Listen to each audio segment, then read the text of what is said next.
It was 1995. Keanu Reeves was 31 years old. The world didn't know him as Neo from The Matrix or as John Wick yet, but he had already starred in the movie Speed. He was famous, but he was not like other big movie stars. He didn't act proud or arrogant. He was quiet, kind, and humble. Most people didn't know that before Hollywood, Keanu loved math. His father was a geologist, someone who studied rocks in the earth. When Keanu was a teenager, he spent hours solving math problems just for fun. He loved numbers and patterns, and he enjoyed how math made the world make sense. One day, Keanu visited a college in Los Angeles. A professor friend had invited him to sit in on an advanced math class. Keanu didn't want any attention. He just wanted to sit in the back, listen, and enjoy the lecture. But it didn't take long for students to notice him. They started whispering to each other. Is that Keanu Reeves? The movie star? What is he doing in a math class? The professor, Dr. Thomas Grayson, was an older man with gray hair and sharp eyes. He had been teaching for many years and was known for being strict and serious. He noticed the students whispering and quickly figured out why.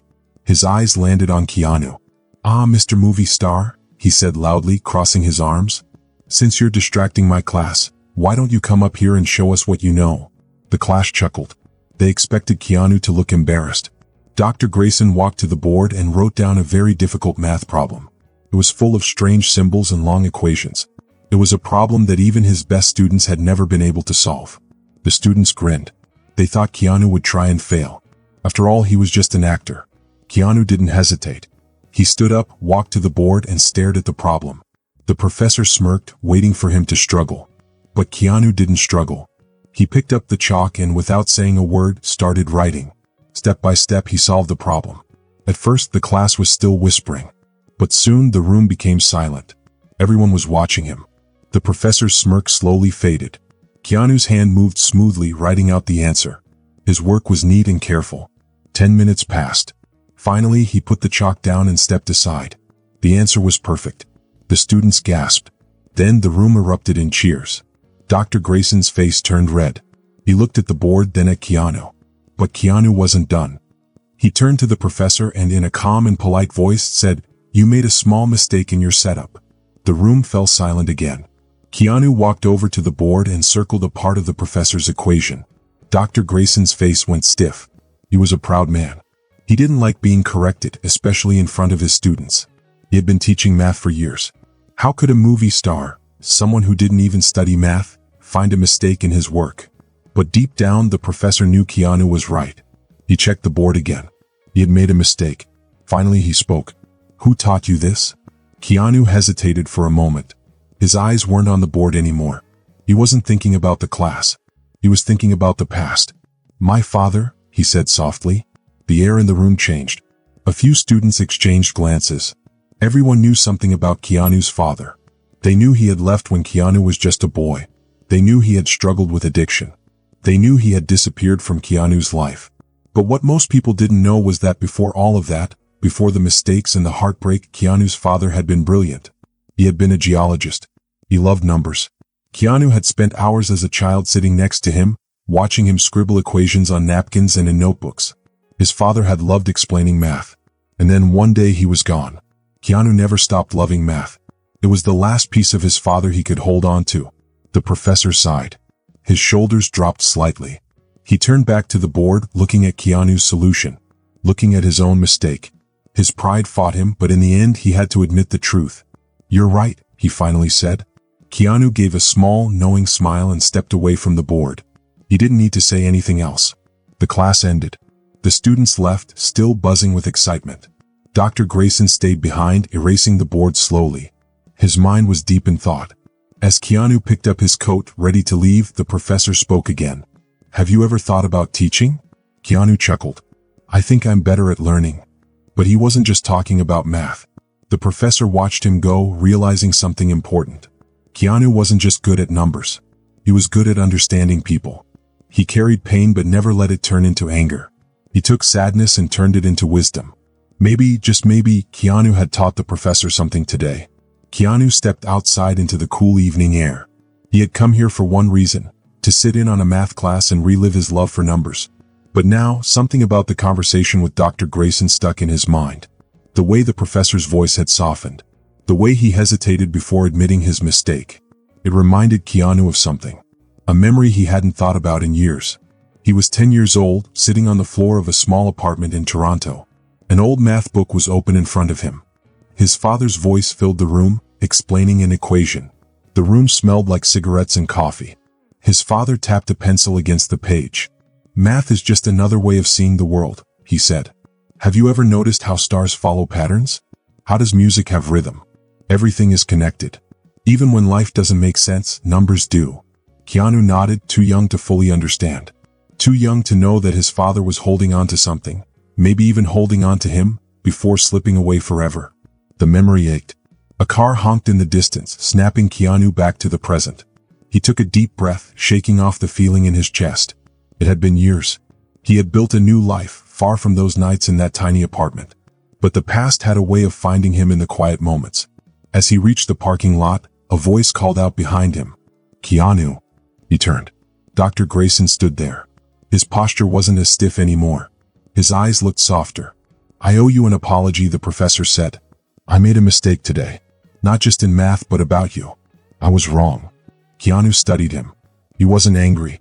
He never had been. He had spent a lifetime meeting people who underestimated him, directors, critics, strangers who thought they knew who he was. It didn't bother him anymore. He smiled. "It's okay." Keanu said nothing, but Dr. Grayson shook his head. "No, it's not that," the professor said. He hesitated, then spoke again, his voice quieter this time. "You remind me of someone." Keanu raised an eyebrow. "My son," Grayson admitted. His voice softened even more. "He was brilliant like you. He loved math more than anything." Grayson paused and swallowed hard. His eyes looked sad now, as if remembering something painful. "But he never got the chance to show the world what he could do," he finished. Keanu didn't ask what had happened. He didn't need to. The sadness in Grayson's voice already said enough. For a long time, the two men stood in silence. The night air was cool around them. They were strangers, but in that moment, something connected them, something neither of them had expected. A quiet understanding. A pain they both carried. Finally, the professor let out a deep sigh. "I should let you go," he said. Keanu nodded but didn't move right away. He hesitated for a second, then reached into his coat pocket. He pulled out a small, folded piece of paper and handed it to Grayson. The professor frowned and slowly unfolded it. As he read what was written, his eyes widened. It was the same math equation from earlier, the one Grayson had challenged Keanu with. But this time, at the bottom, Keanu had written something new. A different way to solve it. Not to prove he was smarter. Not to embarrass Grayson. But to share. To teach. Grayson felt his throat tighten. He looked up, wanting to say something, but Keanu was already walking away, disappearing into the night. The professor stood in the empty parking lot, staring at the paper. It felt heavier than it should have, as if it carried more than just numbers. The numbers were a message. A quiet connection. A bridge between two people who understood what it meant to lose someone they loved. Grayson carefully folded the paper again and slipped it into his pocket. His fingers lingered over it, holding on to something fragile. Then, with a slow breath, he turned and walked away. His footsteps echoed through the quiet campus. Keanu drove through the city, not really going anywhere. The hum of the car engine filled the silence. His fingers tapped softly against the steering wheel. But his mind was somewhere else, stuck in the past. Meeting Grayson had shaken something loose inside him. Something he had spent years trying to bury. His father's voice. His father's lessons. The long nights spent bent over textbooks, struggling with equations, hoping to impress a man who was never truly there. As a child, Keanu had held on to those small moments, wishing they would last. But they never did. The only thing that stayed was the numbers. The math. The quiet order in a world that often felt messy and unfair. He sighed, shaking his head, trying to push the thoughts away. But the past had sharp edges. And tonight it refused to let go. Dr. Grayson sat in his office, staring at the crumpled piece of paper on his desk. His hands hovered over his keyboard. Then, finally, he started typing. To Keanu Reeves. Subject, a conversation. Keanu, I don't know if you'll read this, but I wanted to say something I didn't have the courage to say before. Grayson stared at the email, his fingers resting on the keyboard. His coffee sat on the desk, forgotten. It had gone cold. Slowly, he read Keanu's reply again. But this time he read it more carefully. Slower. As if trying to feel every word. Keanu had lost someone too. His little sister. His father had been absent. And yet, here was a man who carried his pain with kindness. who didn't let it turn him cold, who still found meaning in the very thing that once connected him to his past. Grayson leaned back in his chair and exhaled through his nose. For years he had built walls around his grief. He had believed that the only way to survive losing his son was to shut the world out. But Keanu wasn't running from his past. He was carrying it with him, and turning it into something else. Grayson's hands hovered over the keyboard for a moment longer. Then, slowly and deliberately, he typed a response. "Keanu, I'd like that." The weeks passed, and something unexpected happened. Keanu and Dr. Grayson started meeting up. Not in the classroom, not as teacher and student, but as two people who understood each other. They met in quiet coffee shops, late-night diners. Even in Grayson's office when the campus was empty. They talked about math, about philosophy, about the strange ways life seemed to connect people when they least expected it. And slowly, they talked about the things that hurt. Keanu shared stories about his sister, how she used to tease him about his bad handwriting, how she had a way of making even the worst days feel lighter. Grayson talked about his son Ethan, how Ethan had once stayed up all night solving a math problem just to prove his father wrong, laughing the entire time. There were long silences, but they were never uncomfortable. Just two men sitting with their memories, letting them exist. One night, as they sat in a nearly empty diner, Keanu sipped his coffee and looked at Grayson. "Do you ever think they'd be proud of us?" he asked. Grayson hesitated. The question caught him off guard. He had spent years punishing himself for Ethan's absence, for all the moments they never got to share. He had buried himself in work, in logic, in equations that had answers, because grief never did. But now, for the first time in years, he felt something shift inside him. "I think," he said carefully, "they'd be happy we found someone to remember them with." Keanu's eyes softened. He nodded as if he understood completely. And in that quiet moment, something unspoken passed between them. Something deeper than words. A friendship. A shared grief. A promise. A promise that neither of them would carry their memories alone. Months passed. Keanu and Grayson kept meeting.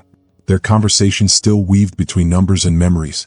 But something else began to happen. Healing. It wasn't loud or dramatic. It came in small, quiet moments. Like the way Grayson laughed a little more now. Or how Keanu didn't always have to keep his pain hidden behind a polite smile. One evening they sat outside a small cafe. The city hummed around them. Keanu stirred his tea absent-mindedly. "Do you ever wonder what they'd say to us if they were here?" he asked.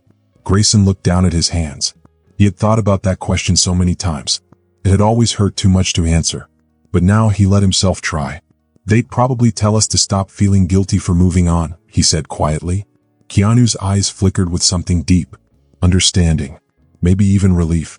"Yeah," he murmured. "I think about that a lot." The wind shifted, carrying the scent of fresh rain. And suddenly, Grayson realized something. Ethan wasn't gone. Just like Lila wasn't gone. They lived on in the stories. In the memories, in the way their absence had shaped the people who had loved them. Grayson turned to Keanu and smiled a little. "You ever think about teaching?" he asked. Keanu chuckled. "I think I'm better at learning." Grayson shook his head. "No," he said. "You're a teacher. Whether you realize it or not." Keanu didn't answer right away. He just sat with those words, letting them settle. Maybe Grayson was right. Maybe teaching wasn't just about standing in front of a classroom. Maybe it was about sharing. Passing something down, helping someone see the world a little differently. And maybe, just maybe, that was what Ethan and Lila would have wanted for them. The street lights flickered on, casting a warm glow over the cafe. For the first time in a long time, neither of them felt alone. And that, in the end, was enough. If you enjoyed this story, I'd love to hear your thoughts. Drop a comment below and let me know what you think. Don't forget to hit that subscribe button for more exciting stories filled with adventure, mystery, and unforgettable moments. Your support means the world. It keeps these stories coming and the creativity flowing. Thanks for watching, and I can't wait to see you in the next video.